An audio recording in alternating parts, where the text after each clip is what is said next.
हम कहाँ जाएंगे? सब कुछ तबाह हो गया है।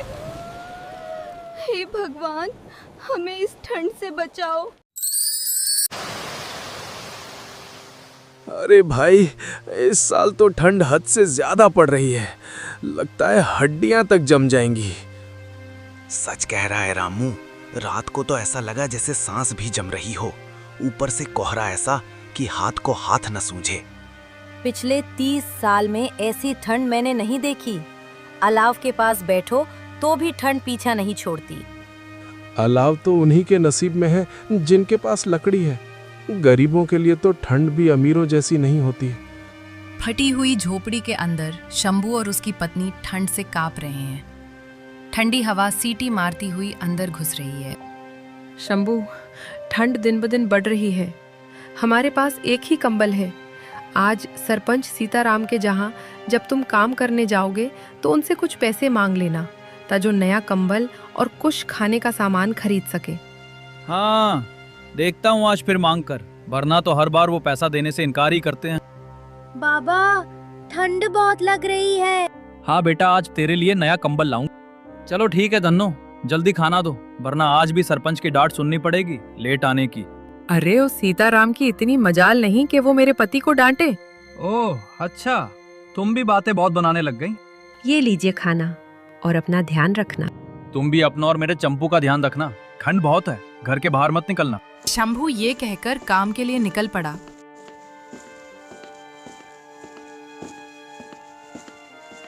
तभी शंभू के घर उनकी पड़ोसन आती है। अरे धन्नो, घर पर ही हो ना? अंदर से आवाज नहीं आ रही थी। आ जाओ दीदी, घर पर ही हूँ। ठंड से आवाज तो क्या सांस भी नहीं आ रही। सारे गांव का यही हाल है। सुना है इस बार बहुत ठंड पड़ेगी। हाँ दीदी, सुना तो है। हम गरीबों के लिए तो ठंड भी किसी बीमारी से कम नहीं है धन्नो। हम गरीबों को तो अपनी मेहनत की कमाई लेने के लिए भी अमीरों के आगे झुकना पड़ता है, हाथ पांव जोड़ने पड़ते हैं, और अमीर आराम से अपने महलों में रहते हैं। हाँ दीदी, हम और कर भी क्या सकते हैं, जो किस्मत में लिखा है। अरे बाप रे, मैं तो चूल्हे पर दाल चढ़ा कर आई थी। तेरे साथ बातें करते करते दिमाग से ही निकल गया। अब मैं चलती हूँ, वरना अगर दाल खराब हो गई तो मेरी बूढ़ी सास अगले 10 दिन तक सुनाती रहेगी। ठीक है दीदी। उधर शंभू सरपंच के घर पहुंच जाता है। अरे शंभू, आज फिर देर से आया है। माफ कर दीजिए मालिक, रास्ते में एक बूढ़े आदमी को मदद की जरूरत थी। बहाने बहुत अच्छे बनाता है तू। मालिक, एक बात कहनी थी। फिर पैसे की बात हो? मालिक, ठंड बहुत ज्यादा है, घर में एक ही पुराना कंबल है। अगर थोड़े पैसे मिल जाते तो बच्चों के लिए कंबल ले आता। बस यही सुनना बाकी था। काम पर तो तुम समय से आते नहीं और पैसे मांगने सबसे पहले आ जाते। मालिक, बच्चों की जान का सवाल है। मुझे कुछ नहीं पता, मैं समय से पहले बघाड़ नहीं दूंगा। अरे सरपंच जी, ठंड सच में बहुत है। रामू, तू बीच में मत बोल। शंभू रोज मेहनत करता है, उसका छोटा सा बच्चा है। तुम लोग बहुत ज्यादा बोल रहे हो। अगर और बोलें तो मैं तुम लोगों की भी बघार काट लूंगा। मालिक, अगर उधार नहीं दे सकते तो आज की मजदूरी ही दे दीजिए। जाओ यहां से, अभी मुझे काम है। शंभू, बुरा मत मानना, वक्त खराब है। वक्त नहीं रामू, इंसान खराब है। भगवान सब देख रहा है। अगर भगवान देख रहा होता तो मेरे बच्चे ऐसे कांपते नहीं। शंभू उदास होकर खाली हाथ घर लौट। क्या हुआ शंभू, कंबल नहीं हिलाए? नहीं। बाबा, ठंड बहुत है। माफ कर दे बेटा, तेरा बाप आज किस्मत के आगे हार गया। इस ठंड में क्या होगा हमारा? पता नहीं, अभी तो भगवान पर ही उम्मीद। बाहर ठंडी हवा और तेज हो जाती है। एक दिन शंभू काम से लौट रहा था। अचानक अंधेरा छा गया। आसमान काले बादलों से गिर गया। आज हवा कुछ ज्यादा ही भारी है। आसमान भी अजीब सा लग रहा है। रास्ते में चलते किसान हरिया। शंभू, जल्दी घर जा, बादल ठीक नहीं लग रहे। हाँ हरिया, बस जा ही रहा हूँ। हे भगवान, ये बादल तो फटने को तैयार है। उसी समय बारिश होने लगी। अरे बारिश? पहले ठंड क्या कम थी जो अब बारिश का पहाड़ भी टूट पड़ा। धन्नो, चंपू पता नहीं कैसे होंगे। अरे शंभू, कच्चे घर संभाल नहीं पाएंगे इस बारिश को। नालियां भर गई हैं, पानी गली में घुस रहा है। मेरा घर भी कच्चा है। धन्नो, दरवाजा खोलो। शंभू जल्दी आओ।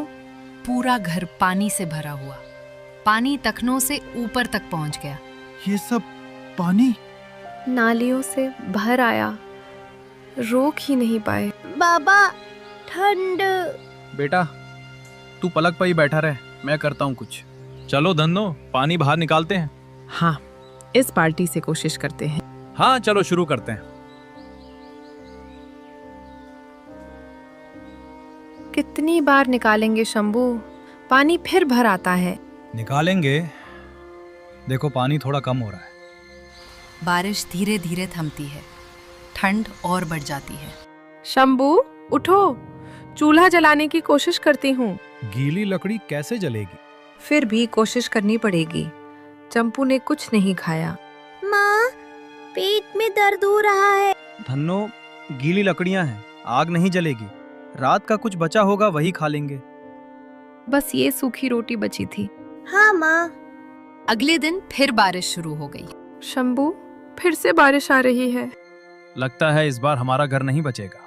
हाँ शंभू, अगर ऐसा ही रहा तो कुछ भी नहीं बचेगा। शंभू, शरीर टूट गया है। मेरे हाथ भी सुन्न हो गए। चंपू की सांस तेज चल रही है। बेटा मेरी तरफ देख। बाबा बहुत ठंड। शंभू, चंपू का बदन जल रहा है। बुखार? हाँ, बहुत तेज। दवा के पैसे भी नहीं है। भगवान, मेरे बच्चे को कुछ मत करना। हर रोज वही कहानी। आज फिर पानी भर गया। आज फिर पानी निकालना पड़ेगा। हाँ चलो निकलते हैं। शंभू, दीवार हिल रही है। पलंग पकड़ो। बाबा। छप्पर गिरने की आवाज। शंभू, घर सब खत्म हो गया। बाबा अब कहाँ रहेंगे? अब ये तो मुझे भी नहीं पता बेटा। इस ठंड में, इस बारिश में। आज घर भी चला गया। शंभू, अब यहीं खड़े रहेंगे क्या? नहीं, यहाँ अब एक पल भी नहीं रुका जा सकता। बाबा ठंड लग रही है। चलो पहले रामदीन के घर चलते हैं, वो मेरा बहुत अच्छा दोस्त है। रामदीन। अरे शंभू, एहसान में? भाई, घर गिर गया है। हाँ सुना था, बारिश बहुत हुई। बस एक रात के लिए जगह चाहिए। शंभू, तू तो जानता है मेरा घर छोटा है। हम जमीन पर ही लेट जाएंगे। देखो, मेरी भी मजबूरी है। मजबूरी? अगर गांव वालों को पता चला तो कल सब आ जाएंगे मेरे घर में रहने। भाई, एक रात की ही तो बात है। कल सुबह तक हम जहाँ से चले जाएंगे। माफ करना भाभी जी, मैं कुछ नहीं कर सकता। बाबा। चल बेटा। शंभू, उसने तो दोस्ती भी नहीं निभाई। गरीबी दोस्ती भी छीन लेती है। तुमने उन्हें जाने कैसे दिया? तुम क्या चाहती हो? सबको घर में बिठा लो। एक रात की बात थी। तुम नहीं समझती, हमारे बच्चे हैं। तो उनके बच्चे क्या पत्थर के हैं? बस ज्यादा मत बोलो। फिर शंभू सरपंच सीताराम के घर पहुंचता है। शंभू, फिर उसके पास? अब उनके सिवा कोई नहीं। कौन? मैं शंभू। फिर आ गया तू? मालिक, घर गिर गया है। तो बस एक कोना दे दीजिए रात काटने के लिए। मेरे घर में भिखारियों की जगह नहीं। बच्चा बीमार है साहिब। तो अस्पताल ले जाओ। पैसे नहीं है मालिक। तो वो मेरी समस्या नहीं, ले जाओ इन्हें यहाँ से। शंभू और उसकी पत्नी निराश होकर लौटे। अब कहाँ जाएंगे? जहाँ रास्ता ले जाए। माँ, नींद आ रही है। अंधेरे में एक टूटी झोपड़ी दिखाई दी, बिना छत के। शंभू, वो देखो। झोपड़ी? लेकिन छत तो टूटी है। पर दीवारें हैं, कुछ तो राहत मिलेगी। बाबा अंदर चले? चल बेटा। कम से कम जहाँ हवा कम है। आज की रात यहीं गुजरते हैं। बाबा यहाँ ठंड कम है। हाँ बेटा, बहुत कम। शंभू, आज धूप निकली है, अच्छा लग रहा है। हाँ, कम से कम आज ठंड थोड़ी कम। बाबा आज आप काम ढूंढ लाओगे? जरूर बेटा, आज कुछ ना कुछ मिल ही जाएगा। शंभू, आज फिर काम की तलाश? हाँ रामू, जब तक हाथ पैर चल रहे हैं। आज मंगतू के खेत की मिट्टी निकालनी है, 2 मजदूर चाहिए। मैं आ जाऊंगा। आज क्या लाए? कुछ रोटियां, थोड़ा साग। आज पेट भर खाएंगे। हाँ बेटा, आज पेट भर। पहले तुम दोनों खा लो। नहीं, पहले तुम। बाबा आप भी साथ में खाओ ना। नहीं, पहले तुम। धन्नो और चंपू खा लेते हैं। अचानक एक आवाज। बेटा। कौन? एक बहुत गरीब कांपती बूढ़ी अम्मा खड़ी। बेटा, बहुत ठंड लग रही है और बहुत भूख। शंभू, हमारे पास तो अगर बचा हो तो मुझे थोड़ा सा खाना दे दो। इस बूढ़ी की दुआएं मिलेगी तुम्हें। अम्मा, ये ले लो। शंभू। बाबा आप। मैं बाद में खा लूंगा। बेटा, तू खुद भूखा है। अम्मा, भूख सबकी एक जैसी होती है। कितने दिन हो गए ऐसे सुकून से खाए। बेटा, अब भी बहुत ठंड लग रही है, कुछ ओढ़ने को। अम्मा, हमारे पास भी कुछ नहीं है। बस यही फटी हुई चादर है। जिसके पास कुछ नहीं वही सब कुछ दे देता है। इतना गरीब फिर भी दिल इतना बड़ा। बेटा, तू बहुत दयालु है। अम्मा, दया नहीं, मजबूरी है। बूढ़ी अम्मा अपने थैले से एक छोटी पोटली निकालती है। ये रख ले बेटा, इससे जो भी बनाओगे वो पत्थर जैसा मजबूत होगा, कोई तोड़ नहीं पाएगा। अम्मा, हम कैसे लें? ये तुम्हारे कर्मों का फल है। अम्मा आप कहाँ जाओगी? जहाँ जरूरत हो। शंभू, इसके पास हमें देने को क्या ही होगा। गरीब की दुआ भी काम आती है। खोल कर देखो। शंभू पोटली खोलता है। ये सोना। सोने के सिक्के। शंभू, वो कोई साधारण औरत नहीं थी। वो भगवान की अम्मा थी। हाँ बेटा, भगवान ने खुद भेजा था हमारी परीक्षा ली गई थी और हम पास हो गए। अब हम फिर से शुरुआत करेंगे, ईमानदारी से। और किसी को भूखा नहीं रहने देंगे।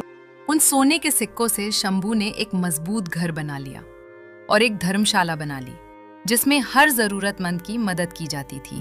शंभू, यकीन नहीं होता यही हमारा घर है। हाँ धन्नो, भगवान ने हमारी सुन ली। बाबा ये दीवारें इतनी ठंडी नहीं लग रही, पहले जैसी नहीं। क्योंकि बेटा, ये दीवारें सिर्फ मिट्टी की नहीं है, इनमें मेहनत और सच्चाई भी मिली है। इतनी बड़ी जगह, ये क्यों? ताकि कोई भी भूखा न सोए और कोई भी बेघर खुले आसमान के नीचे न कांपे। यहाँ सब आएंगे। हाँ बेटा, दोस्त भी, दुश्मन भी, गरीब भी, और वो भी जिनके पास आज कुछ नहीं बचा। भाई, सच में खाना मिलेगा? जब तक चूल्हा जल रहा है तब तक कोई भूखा नहीं जाएगा। आज कई दिन बाद मेरे बच्चों ने पेट भर खाया है। बस यही तो चाहिए था। समय बीतता है, एक दिन फिर बारिश होती है। बारिश इतनी कि गांव में बाढ़ आ गई। शंभू, बादल फिर वैसे ही हैं। डरने की जरूरत नहीं, इस बार हमने घर नहीं, इरादे मजबूत बनाए। पानी पानी आ गया। घर बह गया। मेरा सब कुछ चला गया। मेरे घर की दीवारें गिर गईं। देखो, सिर्फ शंभू का घर और धर्मशाला खड़े हैं। हमें वहीं जाना चाहिए। शंभू, क्या हम? अंदर आओ, बाहर ठंड है। शंभू, मैंने तुम्हारे साथ बहुत गलत किया। अभी कुछ मत कहो, पहले सूखे कपड़े पहन लो, खाना खा लो। सब यही रहेंगे, आज कोई बाहर नहीं रहेगा। जब तुम्हें जरूरत थी हमने दरवाजे बंद कर लिए थे, इसीलिए तो आज दरवाजे खुले हैं। मैं दोस्त होकर भी साथ नहीं दे पाया। गलती समझ लेना ही सबसे बड़ा सुधार है। शंभू, मैंने तुम्हारा अपमान किया। आज उसी घमंड ने मुझे सड़क पर ला खड़ा किया। सरपंच जी, आपने मुझे ठुकराया, पर अगर आज मैं भी ठुकरा दूं, तो आप और मुझ में फर्क ही क्या रहेगा? मुझे माफ कर दो। माफी मांगने की नहीं, इंसान बनने की जरूरत है। आज हमें समझ आ गया, असली अमीर वही है जो बांट सकता है। आज से कोई अकेला नहीं रहेगा। अगर किसी को जरूरत पड़ेगी तो पूरा गांव उसके साथ खड़ा होगा। बाबा हमारा घर सबसे मजबूत है। हाँ बेटा, क्योंकि ये ईंटों से नहीं, इंसानियत से बना। आज समझ आया भगवान क्यों हमें चुनकर परख रहे थे। क्योंकि भगवान मंदिर में नहीं, भूखे की भूख में बस। आपकी सपोर्ट हमारे लिए बहुत मायने रखती है। कृपया चैनल को सब्सक्राइब करें और हमारी छोटी सी जर्नी का हिस्सा बनें।